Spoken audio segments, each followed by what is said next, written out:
नमस्कार, मृदुभाषी के खास सेगमेंट 7 PM शो में आप सभी का स्वागत है। मैं सान्या जैन हाजिर हूं देश दुनिया की बड़ी सुर्खियों के साथ। गृह मंत्री अमित शाह पश्चिम बंगाल और असम के 2 दिन के दौरे पर हैं। सोमवार को उन्होंने बंगाल से अपने चुनावी अभियान की शुरुआत की। रानीबंद में उन्होंने कहा कि आज मैं थोड़ा लेट हो गया क्योंकि मेरा हेलीकॉप्टर खराब हो गया था, लेकिन मैं ये नहीं कहूंगा कि इसमें किसी की साजिश थी। उन्होंने कहा कि ममता दीदी, आप जल्द ही से स्वस्थ हो। आप पैर की चोट की वजह से बहुत आहत हुई हैं, लेकिन क्या आपको उन 130 कार्यकर्ताओं की माताओं के दर्द का एहसास है जिन्हें राजनीतिक हिंसा के कारण मौत के घाट उतार दिया गया? ममता दीदी, 2 मई को आपकी सारी शंकाएं दूर होने जा रही हैं।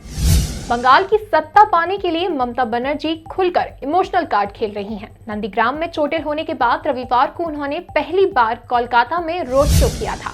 इस रोड शो की खास बात यह थी कि इसमें उन्होंने ना हमले को साजिश बताया और ना ही मोदी पर वार किया। उन्होंने लोगों को इमोशनली कनेक्ट करते हुए कहा, भले ही मैं दर्द में हूं, लेकिन आप लोगों के सामने मेरा दर्द कुछ नहीं। सोमवार को भी उन्होंने जंगल महल में आने वाले पुरुलिया में व्हीलचेयर पर 2 रैली की। 16 को वांकुरा और 17 को झारग्राम में ऐसे ही रैली है। इसमें भी वे व्हीलचेयर पर ही नजर आएंगी। कुल मिलाकर टीएमसी लोगों के सहानुभूति वोट पाने की कोशिश करती दिख रही है। मुंबई पुलिस के अफसर सचिन वजे को सस्पेंड कर दिया गया है। उन्हें शनिवार रात एनआईए ने गिरफ्तार किया था। अब एनआईए उन्हें पीपीई किट पहनाकर क्राइम सीन रिक्रिएट करेगी। 25 फरवरी को पीपीई किट पहने एक व्यक्ति का सीसीटीवी वीडियो सामने आया था। इसमें वह मुकेश अंबानी के घर के बाहर खड़ी विस्फोटक भरी स्कॉर्पियो के पास से गुजरता दिखा था। एनआईए को शक है कि ये वही व्यक्ति है जिसने स्कॉर्पियो को अंबानी के घर के बाहर खड़ा किया था। इस बीच महाराष्ट्र के मुख्यमंत्री उद्धव ठाकरे और एनसीपी चीफ शरद पवार की कुछ देर पहले मीटिंग हुई थी। करीब 1 घंटे चली इस मीटिंग के दौरान घटनाक्रम का रिव्यू किया गया। माना जा रहा है कि इसके बाद ही वजह को सस्पेंड करने का फैसला किया गया।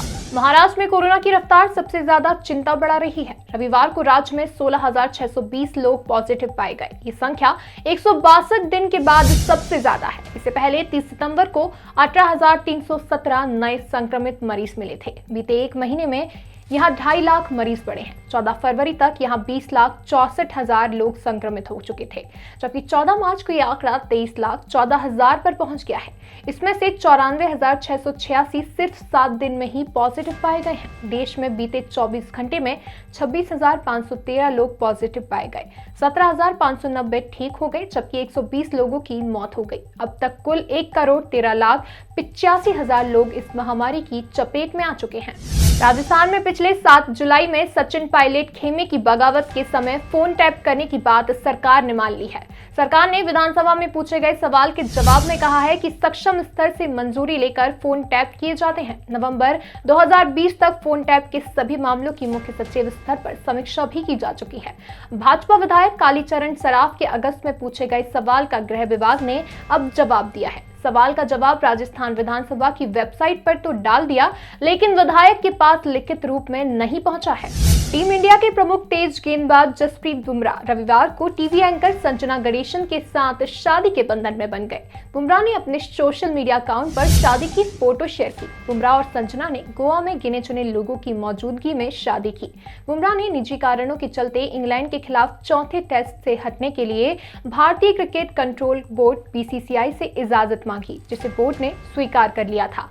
बुमराह को टेस्ट सीरीज के बाद इंग्लैंड के साथ चल रहे 5 मैच की T20 सीरीज में भी आराम दिया गया है। भारतीय क्रिकेट कंट्रोल बोर्ड बीसीसीआई ने बुमराह को शादी की बधाइयां दी हैं। उन्होंने सोशल मीडिया पर पोस्ट कर लिखा, बुमराह और संजना को इस नए सफर के लिए बहुत बहुत शुभकामनाएं।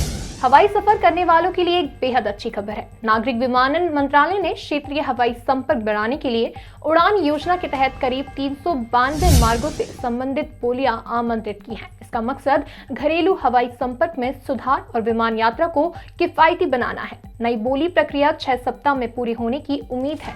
मंत्रालय ने कहा है कि छोटे शहरों और हवाई पट्टियों को जोड़ने के लिए विमान कंपनियों को परिचालन में कुछ सुविधाएं मुहैया कराई जाएगी। आज के शो में इतना ही। अगले शो में फिर मुलाकात होगी देश विदेश की बड़ी सुर्खियों के साथ। तब तक के लिए आप देखते रहिए मृदुभाषी।